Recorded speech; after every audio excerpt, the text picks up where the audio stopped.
Nifty மற்றும் Sensex November 29 அன்று வலுவான மீட்சியை ஏற்படுத்தி முந்தைய அமர்வின் விற்பனையிலிருந்து இழப்புகளை அளித்தன. மருந்து, உள்கட்டமைப்பு, எரிசக்தி மற்றும் வாகன பங்குகளின் எழுச்சி சந்தை உணர்வை அதிகரித்தது.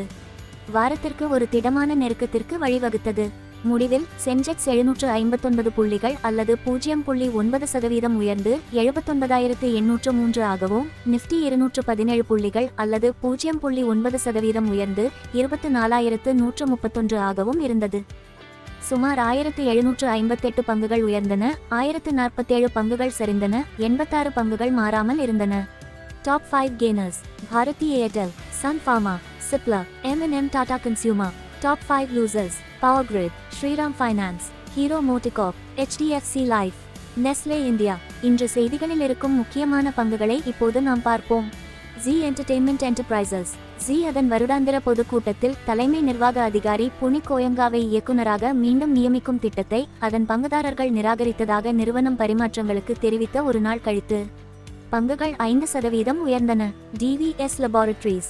சர்வதேச தரகு நிறுவனமான சிட்டி இந்த பங்கை இந்திய மருந்து துறையில் அதன் சிறந்த தேர்வாக பெயரிட்டு அதன் மீது தனது உற்சாகத்தை மீண்டும் வலியுறுத்திய பின்னர் பங்குகள் 4% உயர்ந்தன.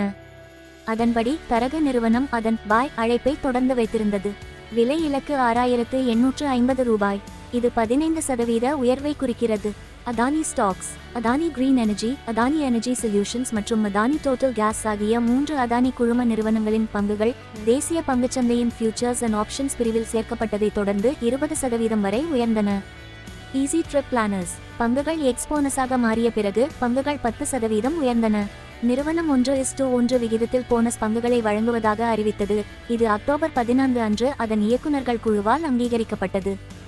சிகிச்சை இண்டஸ்ட்ரீஸ். புரோபஃபென்வன் ஹைட்ரோகுளோரைடிற்கான பொருத்த சான்றிதழ் தாக்கல் செய்வது குறித்து நிறுவனம் அறிவித்ததை தொடர்ந்து பங்குகள் 6.5% உயர்ந்தன. சிகிச்சை இண்டஸ்ட்ரீஸ் துணை நிறுவனமான ட்ரைமாக்ஸ் பயோசயன்சஸ் இந்த தாக்கல் குறித்து மருந்துகள் மற்றும் சுகாதார பராமரிப்புக்கான ஐரோப்பிய இயக்குநரகத்திலிருந்து தகவல் பெற்றது. Newgen software technologies. ஒழுங்குமுறை பயன்பாட்டு மேலாண்மை முறையை செயல்படுத்தவும் பராமரிக்கவும் இந்திய ரிசர்வ் வங்கியின் உத்தரவை தொடர்ந்து பங்குகள் 5% உயர்ந்தன. ஆர்டரின் மொத்த மதிப்பு 18% GST உட்பட 32.45 கோடி ரூபாயாக இருந்தது. Credit access Grameen. சர்வதேச தரகு நிறுவனமான Goldman socks credit access Grameen microfinance மதிப்பீட்டை குறைத்த பின்னர் பங்குகள் 8.5% சரிந்தன. தரகு நிறுவனம் NBFC-இன் மதிப்பீட்டை பாய் என்பதிலிருந்து செல் என்று குறைத்து அதன் இலக்கு விலையை 564 ரூபாயாக திருத்தியது. முன்பு ஒரு பங்குக்கு 1,426 ரூபாயாக இருந்தது. இது முந்தைய அமர்வு முடிவடைந்ததை விட 42% சரிவை குறிக்கிறது. பாரதி ஏர்டெல். ICICI செக்யூரிட்டிஸ் அதன் மதிப்பீட்டை ஆதரிக்கும் வலுவான அடிப்படைகளை மேற்கோள் காட்டி பங்குகளை ஆட் இலிருந்து பாய் என்று மேம்படுத்திய பின்னர் நிஃப்டி 50 பங்குகள் 4% உயர்ந்தன. ICICI செக்யூரிட்டிஸ் 1,875 ரூபாய் இலக்கு விலையை ஒதுக்கியது. இது அதன் முந்தைய இறுதி விலையான 1,560 ரூபாயிலிருந்து 20% உயர்வை குறிக்கிறது. நசரா டெக்னாலஜிஸ். 24 கோடி மதிப்புள்ள ஒப்பந்தத்தில் முன்னணி கேமிங் நிறுவனமான ட்ரினிட்டி கேமிங்கை வாங்குவதாக நோட்வின் கேமிங் அறிவித்ததை அடுத்து பங்குகள் 2%க்கும் அதிகமாக சரிந்தன.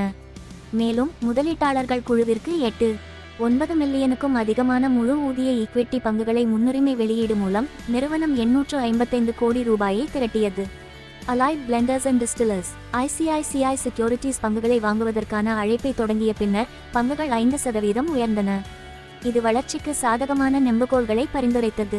ஒரு பங்குக்கு 400 ரூபாய் என்ற விலை இலக்கை கொண்டு ICICI செக்யூரிட்டிஸ் NSE-யில் கடைசி முடிவாக 323 ரூபாயிலிருந்து 24% உயரும் என்று கணித்துள்ளது. வீடியோவை நீங்கள் ரசித்திருப்பீர்கள் என்று நம்புகிறேன். தயவு செய்து எனது சேனலுக்கு சப்ஸ்கிரைப் செய்யுங்கள். தினமும் பங்குச்சந்தை செய்திகளுடன் உங்களை புதுப்பித்துக் கொள்ளுங்கள்.